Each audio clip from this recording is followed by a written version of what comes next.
Illustration à présent du chaos que pourrait entraîner le variant Omicron. Des milliers de vols ont été annulés aux États-Unis et en Chine, notamment lors de ce week-end de Noël. Pourquoi des vols annulés? Eh bien parce que des pilotes et des équipages ont été contaminés ou ont été cas contact et donc se sont retrouvés à l'isolement. On va en parler avec notre invité dans un instant, mais d'abord le détail avec Chloé Giraud. Ce 24 décembre, ces voyageurs peuvent s'estimer heureux d'être arrivés à San Francisco sans encombre. Jusqu'ici, tout se passe bien. C'est super de pouvoir voyager en famille après un long moment. Cette année, on change pour aller dans ma famille. Ça fait plaisir de partir pour rejoindre mon frère, mes parents, les membres de ma famille. Si ces vacanciers ont été épargnés, d'autres n'ont pas eu cette chance. Pour Noël, 6300 vols internationaux ont été annulés par les compagnies aériennes, des milliers d'autres retardés. Pour cause, des pilotes, hôtesses de l'air et autres membres du personnel mis en quarantaine après avoir été exposés au Covid. Le pic de cas d'Omicron à travers le pays cette semaine a eu un impact direct sur nos équipages et les personnes qui gèrent nos opérations. Les trajets liés aux États-Unis sont particulièrement touchés par ces annulations, alors que de nombreux voyageurs souhaitaient renouer avec les déplacements pour les fêtes de fin d'année. Cette année encore, des centaines de milliers de personnes n'auront pas pu fêter Noël en famille. Bonsoir Xavier Titelman, merci d'être avec nous sur BFM TV. Vous êtes expert aéronautique et vous êtes président de la société Aviation Next. Pour l'instant, l'absentéisme lié au Covid, on vient de le voir, ça concerne surtout des compagnies américaines, surtout des compagnies chinoises. Première question, on a déjà connu ça dans l'aérien, une vague d'absentéisme comme ça au sein des équipages ?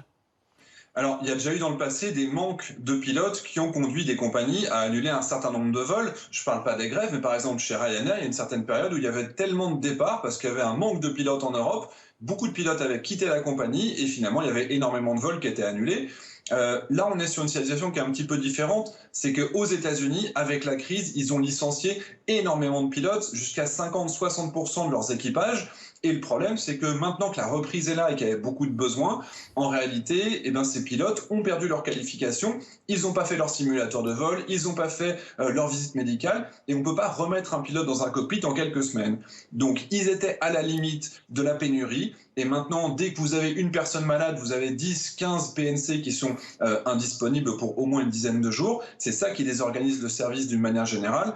Tandis qu'en Europe, on n'a pas ces problématiques puisqu'on a eu beaucoup moins de licenciements, notamment grâce au chômage partiel qui ont finalement sauvé l'emploi. Donc quand on a des malades, on a toujours un pool de pilotes qui est disponible pour faire ces remplacements. Donc ça veut dire, vous êtes en train de nous dire qu'on ne devrait pas subir ce même chaos avec les compagnies chez nous en France?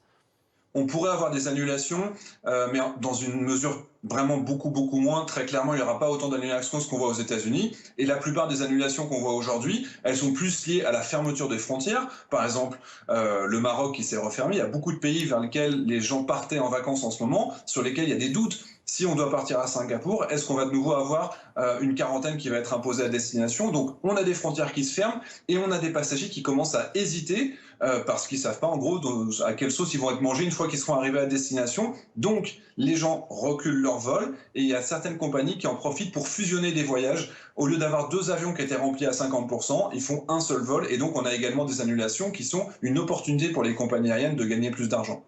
Ça veut dire quand même que tout ce qui est en train de se passer avec cette vague Omicron, c'est à nouveau une forte zone de turbulence pour les compagnies aériennes qui ne sont pas prêtes d'avoir un ciel dégagé, si on peut dire.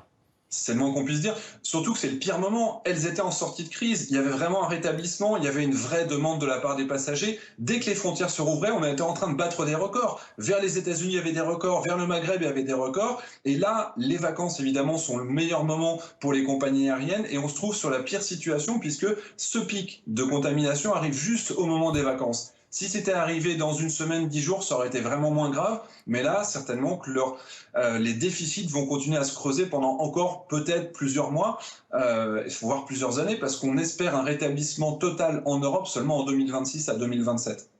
Ça veut dire qu'il faut s'attendre à des faillites de certaines compagnies françaises ou européennes ? Non, plus aujourd'hui. Les compagnies les plus fragiles ont déjà disparu. Par exemple, Alitalia en Europe qui a disparu au profit de devenir ITA. Donc les compagnies ont fait énormément d'efforts financiers. Elles ont fait de grosses économies. Elles ont licencié des personnels, mais surtout elles ont optimisé tout ce qui pouvait l'être. Elles ont rationalisé leur flotte. Elles ont rationné certaines compagnies. Joon a disparu par exemple en France. Donc ce qui reste aujourd'hui est quand même sain. Et objectivement, peut-être qu'elles ne pourront pas rembourser par exemple les gros crédits qu'elles ont reçus, les milliards d'euros qu'elles doivent rembourser. Peut-être que ça va être décalé de 1 an ou 2, mais au final, ce qu'il reste, les compagnies aériennes qui sont encore présentes, elles sont saines, elles vont survivre à cette nouvelle crise. Merci pour ce décryptage, Xavier Titelman. Merci d'avoir été avec nous, président de Aviation Next. Le virus qui sème la pagaille également dans le sport. En rugby, 4 matchs de top 14 ont été reportés en ce 26 décembre à cause des cas de Covid. Et même